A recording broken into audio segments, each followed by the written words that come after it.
I change your bum life. You fight me, it's a celebration. I would beat you. When you sign to fight me, it's a celebration. You ring back home, you ring your wife. Baby, we done it.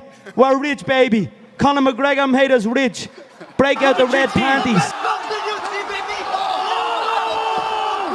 Yo, welcome back to the fifth round. As always, your boy Stephen Moustaris. And I guess I got my dog, Gracie, passed out right there, and then Slim laying right next to him. Good old Slim Shady, but guys, it's Monday morning. I just got back from the gym. Nice little chest and tri day. And, you know, I was pretty excited. I was thinking about UFC 282 the entire time, like videos I'm going to post. Yesterday, I posted the Paddy, the Baddie versus Jared Gordon controversy.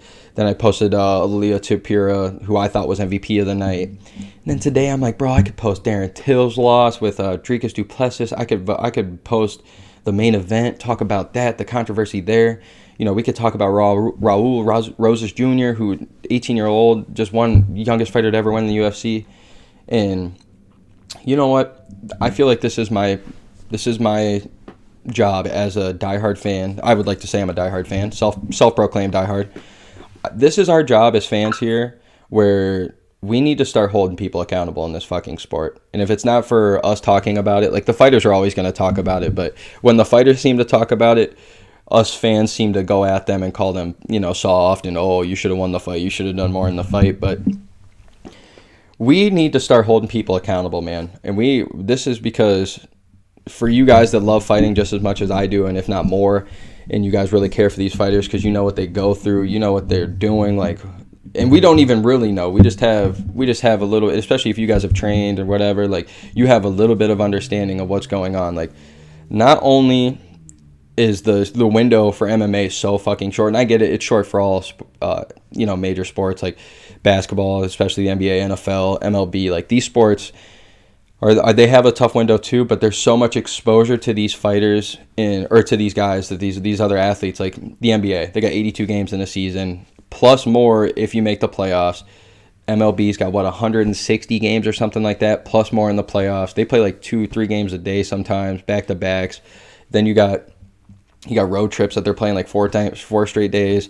You got the NFL. You got one game every week, sometimes 2 if you play Thursday and Sunday. You do some weird things, but you got 17 games plus the playoffs if some. So you have all these weeks to come out. Like Russell Wilson right now. I know he just got hurt yesterday, but like prime example. He's had a great career, but like the last couple weeks with Denver hasn't been looking good. But guess what? Last night he came out. I know he got hurt, but before that, right before the halftime, or right after halftime, he had the team coming back looking great and like got a lot of love from it. And that's, Baker Mayfield sucked for how long, gets that game-winning touchdown with the Rams. Like, you have a chance to, get your name back in there. And I know you might be down one week, but the next week you could throw for 3 touchdowns and get the game-winning drive. So same with basketball. You could go out there and have a 0 for 10 performance like Russell Westbrook, and then the next night you hit a game winner in LA and you're famous. So that's one thing that those athletes get a chance at that these fighters don't.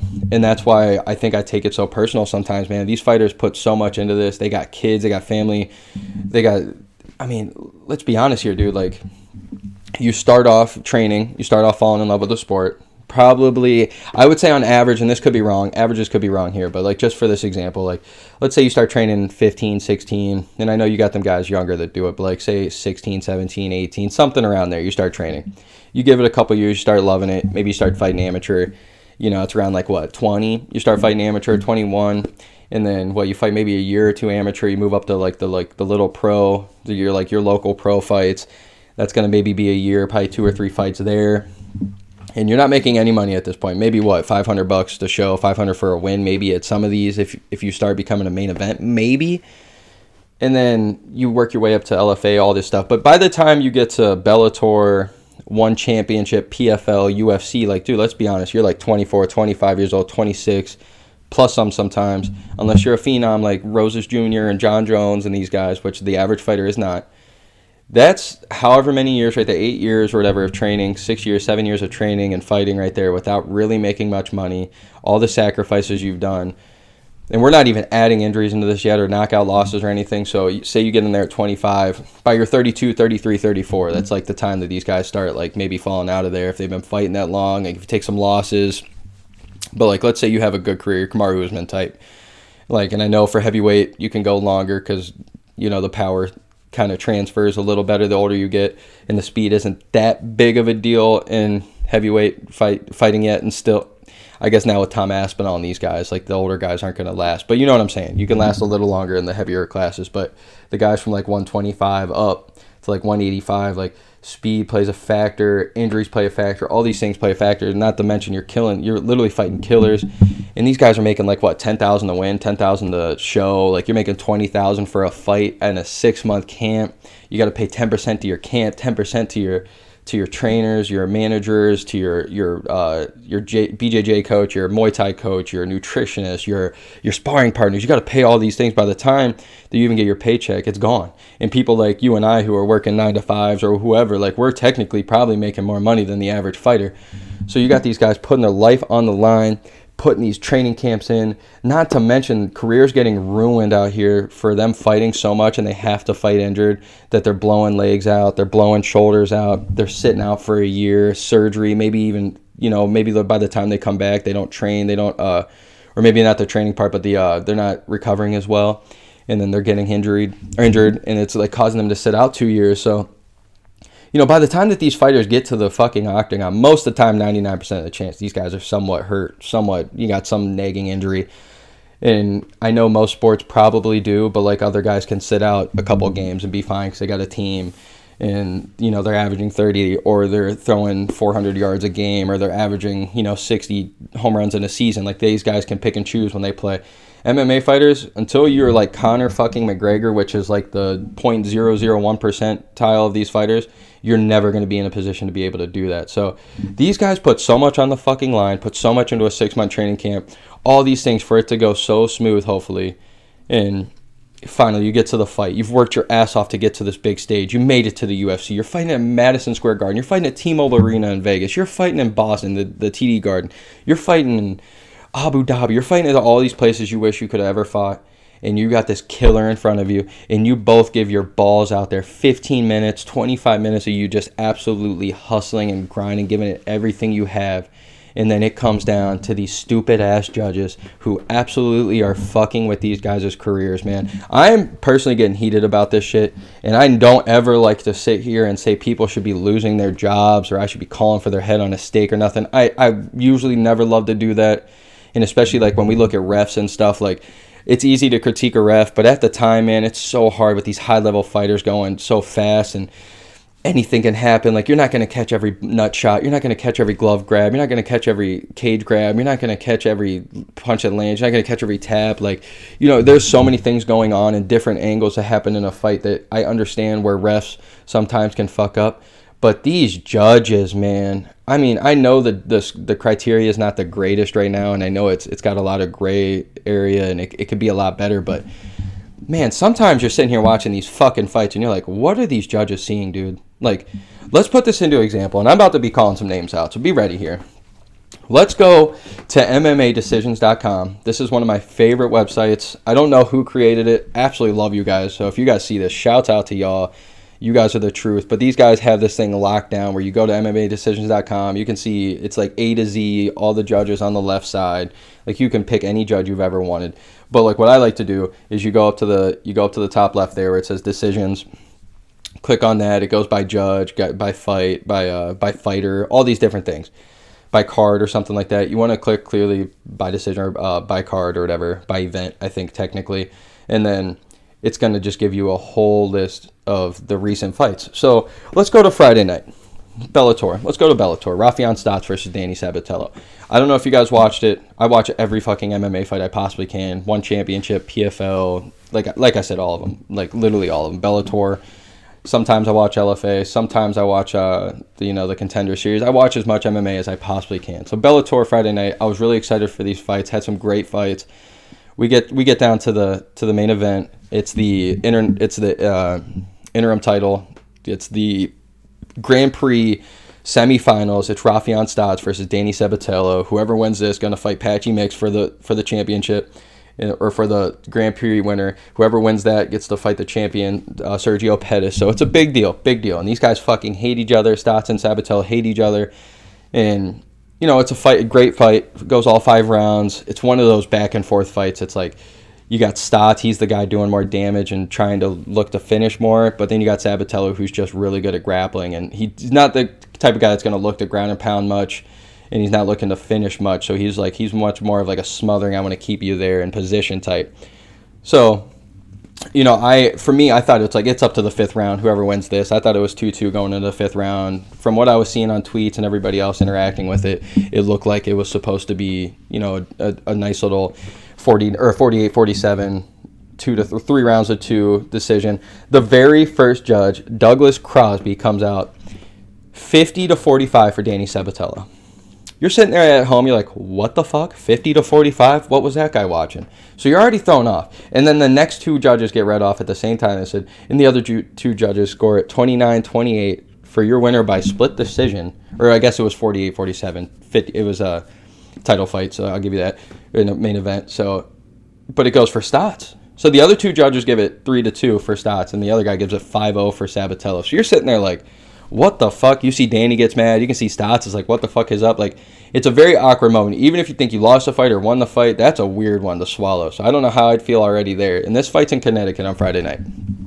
Absolutely, I don't know what this dude was fucking watching. Douglas Crosby, no idea what you're watching. Fast forward one night later in Vegas. They fly Douglas Crosby all the way from Connecticut on Friday night to Saturday night for Vegas for UFC 282. Guess what fight this man is on? This boy decides, the UFC decides, let's put him on the Paddy the Baddy fight versus Jared Gordon. Not like it would be controversial, all right. Paddy the Baddy's going to get a finish. Psych. We go all three rounds. In my eyes, I thought Jared Gordon won all 3. The second round's the only one I would maybe give Paddy, just because I thought he started to look better at the last like minute and a half, but still, minute and a half to 3.5 minutes, it's like, who do you think wins? So we go to the judges' scorecard, right? We're all sitting there like, oh my God, I think we're about to hear Paddy the Baddy lose. Like, he didn't go to the ground. He was trying to show how big his dick is by standing up with Jared Gordon, even though he was getting hit left and right all night. Oh, what do you know? Douglas Crosby is on the judge card. As all 3 judges read this off 29-28 for a unanimous decision win, we're all like, Jared Gordon for sure. Paddy the Baddy gets the nod. So now we sit there and we go, okay, if all 3 judges seen it, maybe I'll have to rewatch it. And then I at the time, I'm not looking at Twitter and stuff. I don't see how people are freaking out about it. And then, you know, you get back on Twitter, you're seeing all these people like, what the fuck? That was definitely Paddy the Baddy. The next day, for me, I decided to watch it yesterday morning. I'm like, bro, Jared Gordon won this 30-27 rather easily. And if you want to say 29-28 because of round 2, give it to Paddy, cool. But so we look at the scorecard, and again, MMADecisions.com, you go to Jared Gordon versus Paddy the Baddy, and it's got all 3 judges, and it shows exactly what rounds they pick and everything. It's got the legitimate scorecard. So you look, okay, 29-28, if they all kind of judge, if it's like what, round 1 and round 2 for him, cool. You know, if it's round 2 and round 3 and they're all unanimous, like picking, you know, it's fine. Maybe we just didn't see something. But no, then we look into this. Douglas Crosby gives it round 1 and round 2 to Paddy the Baddy. Chris Lee gives it round 2 and round 3 to Paddy the Baddy. And then Ron McCarthy gives it round 1 and 2 to Paddy the Baddy. And you're sitting there like, what the fuck? Like, man, I don't know what is going on here. But, like, I'm a Paddy the Baddy fan. I truly am. I thought he did look bad Saturday night. And I don't know if he necessarily looked bad or Jared Gordon looked good. I don't want to take anything from Jared Gordon. But, like, my heart just goes out to Jared Gordon at this rate, dude. Like, these judges are fucking with these guys' careers, man. Like, luckily for Danny Sabatello, I think it's his first loss. If not, I know he's maybe lost one other, but he's got a really good record. Same with Rafion Stotts, and luckily they're in Bellator. They're at the top, like, 4, so it might not hurt them as much, and Sabatello can go on, get a big fight. He'll probably fight, Horiguchi or something. He'll get a big top fight in that. So maybe not necessarily hurting him. But let's look at Jared Gordon, man. This guy he's one of those fighters every time that he finally gets a big fight, because he's 34 years old. He's born in 88. This guy, and then we're getting up there. We're going to, especially at the 155 division, where we've seen him lose to good old Charles Oliveira. Every time he gets that big fight, he kind of loses. So these fights are starting to get crucial for him. The man's been in the game forever. He's a dog. He's a junkyard dog. This dude gives it everything he has. And we look at it. So now he drops down to 19-6, which is still a great record. We're not mad at that. But now it's like he's lost 2 of his last 3. He's lost to Charles Oliveira. Now he's lost to Paddy the Baddy. He's lost 2 other pretty big crucial ones that are his top 15 matchups. So now, instead of him going from a huge win, a household name type of win where Jared Gordon could have easily just taken all of Paddy the Baddy's hype, took it, rolled with it, gets to maybe go on, maybe finally gets a really good matchup at 155. Like, you know, anybody we can name in the top 10 or top 15. Like, seriously, the division's so stacked. Like, I don't think any of those matchups are good for him. You know what I'm saying? Like, he could have fought Tony Ferguson. That could have been a good fight. You know, we could name everybody in the top 15 at 155. Jared Gordon could have got a great matchup. Now Jared Gordon takes the loss. Not only did he take the loss and he's got these judges fucking with him, then he's got Dana White, the promoter, coming at him saying, oh, I fucking hate what he was doing that round. I don't know what he's doing. He's going to kick himself. Like, why wouldn't you come out in round 3 and try to win that? And I'm sitting there like, dude, Dana, like, your golden boy literally just did the same fucking thing. He didn't do anything round 3. And in his post-fight, he's talking about how he won that fight easily and that he didn't even get touched, and he still looks like he's in a boy band, and Jared Gordon looks like he's got fucked up, and he for sure won. That's why he took round 3 off. It's like, dude, like, he's the one that was supposed to prove something, not Jared Gordon. Jared Gordon went out and fought the best fight he possibly can. So, like, dude, like, we got to hold these judges accountable, man. We are fucking with careers out here. And I can go on for days, and, like, one of my favorite fights of the year, like, and I get it, you know, there are times where refs might fuck up or something like that, and, like, there are times where you see a judge's scorecard, like for a prime example, like the always classic, like GSP versus Johnny Hendricks. I thought Johnny Hendricks won. It seems like every time that, like, GSP, Conor McGregor, golden boy of the UFC, is in these tight, close fights, they always seem to win. If you guys notice, like, and I'm not saying that the UFC is rigged or anything, but I am definitely saying that these commissions and everything that come up with the judges, I think something's fucked up here, man. I think they might be in bed. I don't know what's going on, but if you look at GSP, Johnny Hendricks won that fight. They gave it to GSP. If you look at Conor McGregor, Nate Diaz too, Nate Diaz might have won that fight, but we give it to Conor McGregor without even an argument. John Jones fights against Thiago Santos. I thought he did win that fight, but I know a lot of people thought he just looked very average, so we want to give it to Santos. I'm not mad at giving it to Santos. I'm honest. Gustafsson first fight. I thought Gustafsson won. To be honest, I do think John Jones won round 4 and 5, but still think he lost the first 3. Good old, I mean, even him with Dominic Reyes. Thought Dominic Reyes definitely won that fight. Like, you get these big fights of these guys, man, and they seem to get these nods sometimes, and you're sitting there like shaking your head at them, and it's just, man, it's fucked up because these guys give everything they have on their careers to sit there and fight and do everything. And we got these guys like Douglas fucking Crosby and, you know, Sal Diamante or Diamato or whatever his name is. You got Chris Lee. You got all these guys. And a lot of these refs or judges I do actually like, and I think they actually have their shit together. But, man, Douglas Crosby should be ripped of his job. I'm never the one to sit here and say that he should be anybody should be fired or getting a job taken. But, dude, when you're fucking with people's careers that work 20 times harder than you do, having to sit there on Saturday night, this guy literally got to go to Connecticut Friday night, probably got a little fucked up after the fight, gets to go straight to Vegas. Guess what? This dude's living it up in Vegas, probably staying in a 5-star hotel, gets to go walk straight in and sit on his little ass and watch UFC fights and doesn't give a fuck about it and just goes, oh, I think Paddy the Baddy won and he's the biggest name, so let me write him down. And then he's going to go back, not think about anything, go probably blow some money at the casinos, drink a bunch, maybe buy a hooker, you know, like, this shit's fucked up, man. And then you got these guys like fucking Jared Gordon and all these dudes working their fucking dicks off, like Rafion Stotts and Danny Sabatello. Like, you can never be mad at these fighters. Like, I'm not mad at Paddy the Baddy for getting the judge call. I mean, it's not his fault for being the judge. You know, he's not a judge.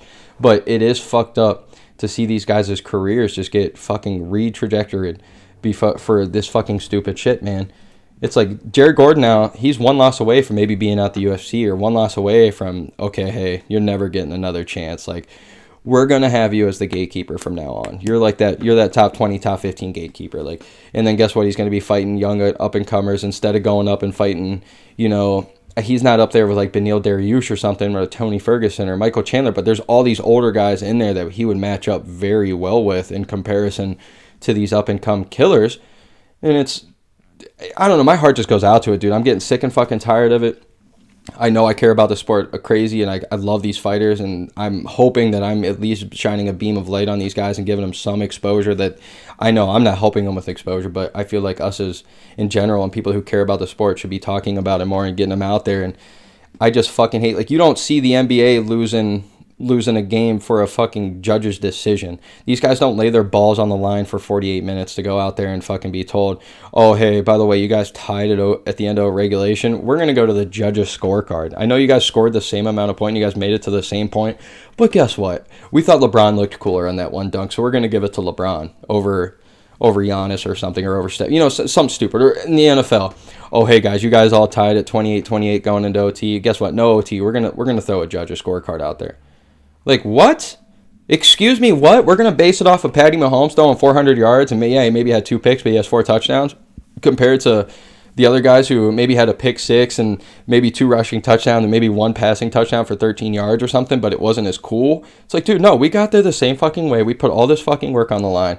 Like, you don't see, these guys get to play in overtime. They get to play an extra inning. They get to do all these fucking things, and it's just really frustrating, man. Seriously, I hate seeing it. I mean, I know we're all about health and safety here, and I don't really have the answers. I just know that I know what's not the answer.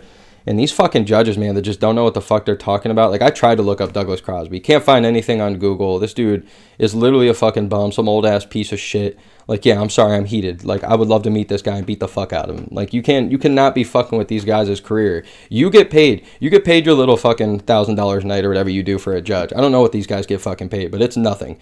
And they get to go out there, and it's I shouldn't say nothing, but it's more than what they deserve because they're not doing shit. Like, you should be fucking, like, if Jared Gordon and Paddy the Baddy went out there, and after all this training, Paddy the Baddy decided, I'm gonna hold on to the fence all night. I'm gonna cheat against Jared Gordon, or I'm gonna kick him in the balls, and instead of it being called, I'm gonna get on him and, you know, finish him.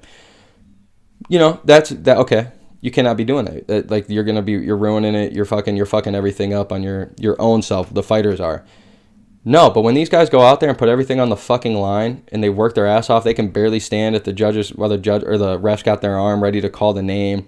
They can barely breathe. They can struggle getting the shirt on. They got the team kind of calm them down with the ice pack. Like, you're sitting there wondering, you're going through the stresses of, like, did I win that? Did I win that? Just to be absolutely fucked by judges, man. I fucking hate it, dude. I can't stand it. And I'm sorry for this long-ass video, but this shit needs to change, dude. Shit needs to change, and I don't have the answers. I've always been a believer, especially in main events, that these round 4 and 5 should be more, they should be worth more than, you know, round 1s through 3. And I do get at the same time, like, just because round 5 is the, you know, the most recent thing we remember, doesn't mean it's any different than when you guys came out in round 1 and say, you know, it's round 1 like Darren Till and Dricus du Plessis, where round 1 Dricus comes out and just beats absolute shit out of Darren Till. You're sitting there like, what is going on? And then round 2 comes out, Darren Till gets all that damage, comes out, looks great round 2, and then round 3 it's pretty close, he finally gets submitted. But if that goes to the decision, it's like, I get they both weigh the same, but I think it's a little more impressive for Darren Till to take that damage in round 1 and to come back round 2 and 3 and to maybe win them if he would have got to the decision. Like, that's, you know, I'm telling you, them championship rounds deserve to be more points. And the other thing, like, the 10-9 must system, or the 10-point must system, is so fucking stupid. Like, I'm not trying to be a dick here, but, like, okay, you get 10 points for the winner of the round, but if you look at the rule book, the other guys, they can write down 9, 8, or 7. They have to write down 9, 8, or 7 for the loser. We rarely ever see 10-8s, and we never see 10-7s. Why is that a thing? If there's 1 through fucking 6 that we can't use on a judge's scorecard, why are we doing it? Like, I mean, I'm thinking maybe round 1 is 1 point, or maybe the first 3 rounds 1 point, round 4 is 2 points, round 5 is 3 points, you know, like, maybe add that up. And if you want to have the balls to take off 4 rounds, and even though you wouldn't win, but say you take off the first 3 rounds just to lose or whatever, maybe you sneak one out and then you're just waiting for that 4th and 5th round. Like, if you want to be dumb enough to try that, then go ahead. But I'm telling you, man, something's got to be changed. I hate seeing these judges being able to ruin these guys' career. Like, I guess I wouldn't be opposed to, like, an overtime fight, or, like, I remember GSP there for a while, like the old Pride rules and stuff, where they want to have, like, one just 15-minute long round where no timeouts, no nothing. Like, let's just see who fights. Let's see who can last the longest. Like, I know it's a little more damaging for health, but for these fighters, man, I think they would rather do that and fight an extra minute or two than, like, for an overtime round, than having a judge fuck their life up forever, man. So, guys, I don't know what to do. I'm not sitting here knowing, like, I got the answers, but damn, I'm just getting pissed off. Douglas Crosby, you should lose your job. You're fucking with fighters. I mean, these guys, all these refs or judges, you can go through, look at all the judges, like you can see all their fights, and it's cool on the MMADecisions.com. Like they'll have where they're maybe the only judge that had a different scorecard from the other two, and they'll have it highlighted yellow, which I'll show you. Like, so you can go back and look at all their fucked up decisions, and they're on paper, like they are definitely there. Like we need to hold these guys accountable, just not the average fan doesn't know about this yet. So I am happy. I mean, I'm fucking sad about it, but I am happy that this happened this weekend, and it seems to be a big deal because, man, these fighters deserve way more, and I hate seeing these refs and judges fucking ruin it for them. And I know the refs I'm actually a little lenient on, like the Herb Deans. You got Herb Dean, Big John McCarthy. You got Steve Mazzagatti. You got them all. Yves Levine, old school Yves Levine. You got oh my God, I can go on for days. At this rate, I can go on for days. I'm just gonna stop now because damn Urgliata. You can go on 4 days about these guys. But it's still Frank Trigg fucking refs. Anyway, like these guys are at least like you can at least say like, hey, I'm in this fight. I'm trying to just be here for the protection of the other two. You're not gonna see every ball punch. You're not gonna see every ball tag. You're not gonna see every glove grab. You're not going to see every fence grab. You're not going to see everything, every short pull. Like you're not going to see these things every single time just because of the angles. Especially, you're not going to see every tap. You're not going to see everything. It's very hard to do, and you got to be in the right angles. That's why they are trained. But even Herb Dean, even Big John McCarthy, all these guys will tell you it is impossible to be 100% at the line when you're a judge. So you do get it, like the Alex Pereira Israel Adesanya fight, prime example. Izzy looking like he was out, but I know he gets the fight gets called. But at least we can sit there and say, like, Izzy's got a chance in a couple months to go back and make it right. He can go back and beat Alex Pereira. Instead of getting knocked out cold on live TV and seeing more than we needed to, then he's out for maybe a year plus. Maybe he gets crazy injured, and then he goes on and, he'll never be able to fight again or something. You never know. So at least he does get a chance, and his health was protected there. So, I'd rather take an early stoppage sometimes than I would an absolute fucking piece of shit judge or calling of a judge. Like, I hate it. Decisions are crazy. But as always, 5th round, your boy Stephen Moustaris, and let's go, baby.